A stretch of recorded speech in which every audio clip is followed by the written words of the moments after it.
Hi, welcome to Film After 11. My name is Joshua Zeiber, editor of the Video File Movie and Home Theater blog. Joining me this week for co-hosting duties is my now 12-year-old son, Thomas. I'm 12 now. This is the podcast where I, a parent of two, try to force my love of movies onto my sons, who are often resistant to it. Thomas, for this week's movie, we are going to take a little history lesson. I assume you learn history in school. Do they still teach that now? I don't know. You don't know. Have you, in your history classes, learned anything about the Middle Ages? About kings and queens and knights and all that stuff? Pestilence, plague? No? No. Nothing at all. Well, good. Then this will be all new to you, and you can learn something from this very, very historically accurate documentary we're going to watch, which is called A Knight's Tale.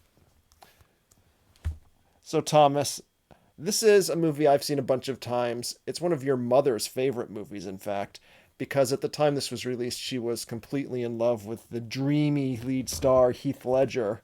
If you can look at how handsome his face was there, yes. Yeah. But I enjoyed as well, and I have a feeling you're going to too. So are you ready for this adventure?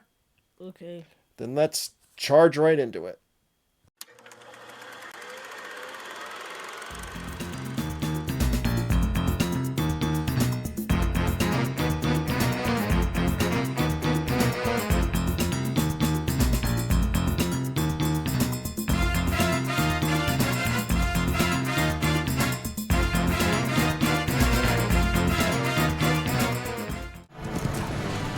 Get it in the cradle, get it in the cradle.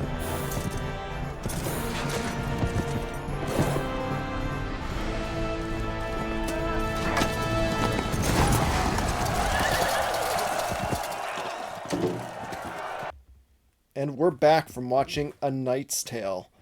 Thomas, have we found a new sport for you? No. No, you don't want to take up jousting? No. Why not? Too dangerous. Maybe a little bit dangerous. All right, Thomas, so tell me what you thought about this movie. It good. It good. Okay. It's such an in-depth review you've given here. Yes. What parts did you like about the movie?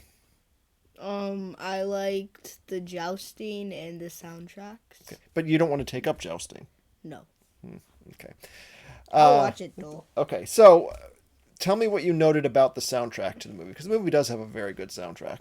It was kind of out of place. Right. It's a lot of rock music, a lot of heavy rock music, which obviously they didn't have in the Middle Ages.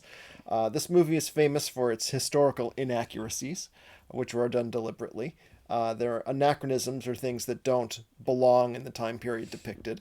So other than the music, which is pretty obvious right off the bat, some other things that stand out, if you have any more, you can feel free to chime in, but some other things that stand out were the crowds at the jousting matches singing "We Will Rock You." I mean, that goes with the music, but the crowd was singing along with it. The trumpeters were playing the music. The crowds also did the wave, and they had their faces painted like at a football game. And what did you notice? Things. Does the word swoosh mean anything to you? No. When William, the main character, got his new armor, what was on it? Oh yeah, the Nike logo. The Nike swoosh was on it. Yes, exactly.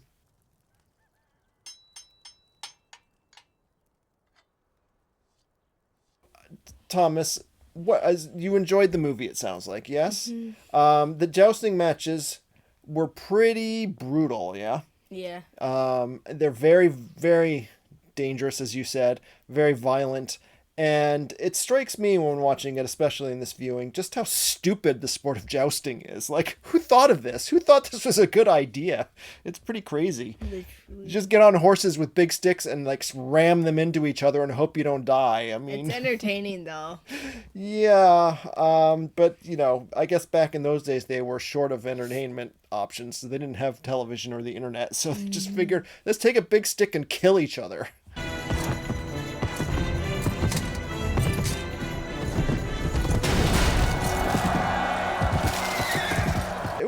pretty crazy sport that I just can't even fathom why anyone thought that was a good idea. What did you think about the characters in this movie? They were good, I think. Okay, so the lead actor who played William, or Sir Ulrich von Liechtenstein, or is it Elric or Ulrich?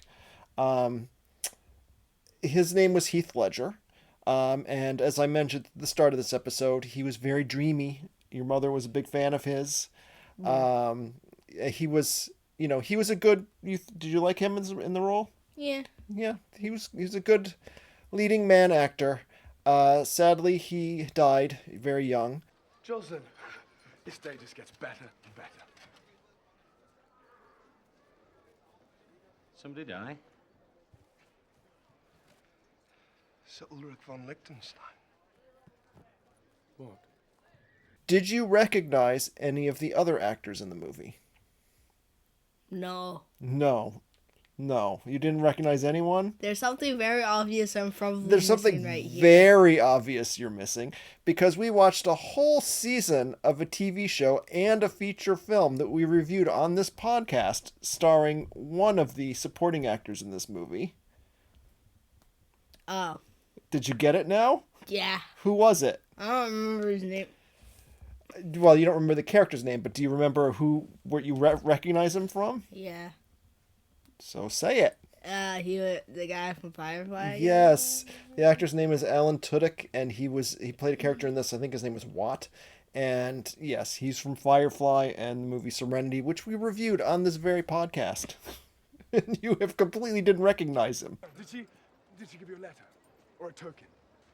Did she give me a token? She did. Yeah, I mean... Well, what is it? What? Come on, give it to me.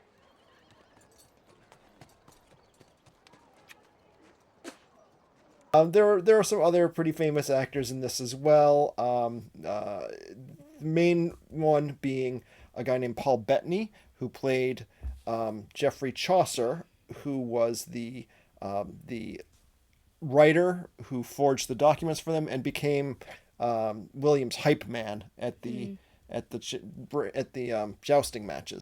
And so, without further gilding the lily, and with no more ado, I give to you the seeker of serenity, the protector of Italian virginity, the enforcer of our Lord God, the one, the only, Sir Ulrich von Liechtenstein! Now, between our filming this, you mentioned something about that character. What was that?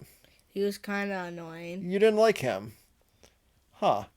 I thought he was pretty funny, the way that he hyped up everything. And, but you didn't enjoy that, no? Not really. Okay. For what it's worth, what's amusing about that is that Geoffrey Chaucer was a real writer from this period. Now, I doubt he was much like they portrayed him in the movie, but he's an actual famous author from history. But yeah, I don't think he was someone who would go out to jousting matches and rile up the crowd. I don't think that was his specialty.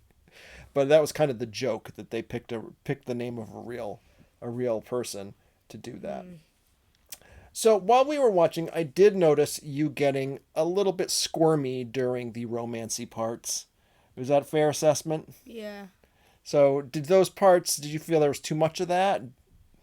A little. Okay, too much kissing for you? Too much kissy, not enough jousting. Not enough jousting. Okay. What I was feeling in this particular viewing is that I was, Jocelyn's love interest in this is a girl named Jocelyn. William's Yes, love interest. Jocelyn. Yes, you know what I mean. William's love interest in this is a girl named Jocelyn, and it occurred to me while watching it this time that she's very fickle, as far as whether she likes him or not. Mm-hmm. And I kept wondering the whole time, is she really worth it? Do you feel that she was worth everything he went through? No. Do you just feel that because you don't like romancy stuff in movies? Yeah. Okay. What else did you like or not like about this movie?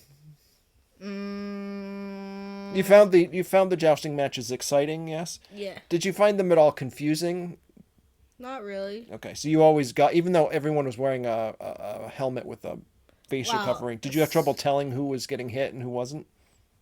Sometimes. Okay. But usually I could tell. Okay. You still found them exciting nonetheless. Yeah. Okay.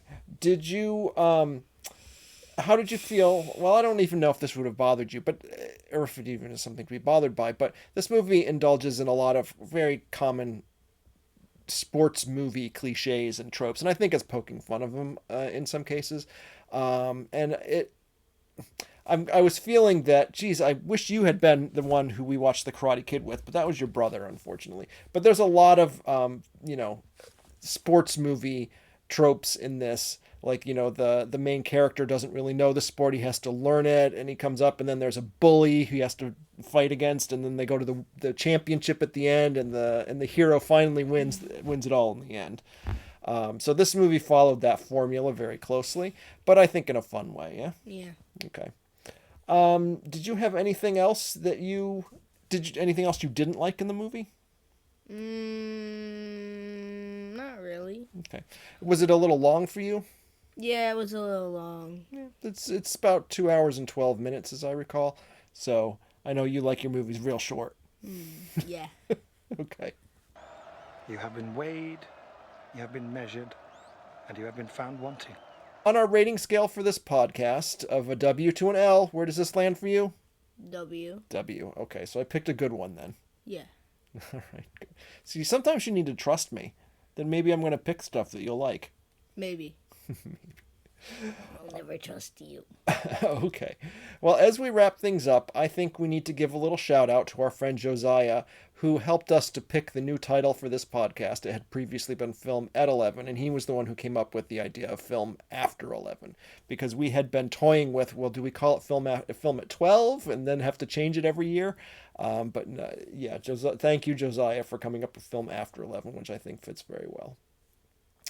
So I think that wraps it up for us this week, but we will be back next week with another movie, and hopefully we'll find our way to glory and riches, but probably not.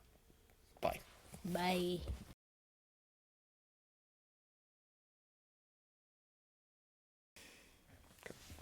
Try again. Hongi.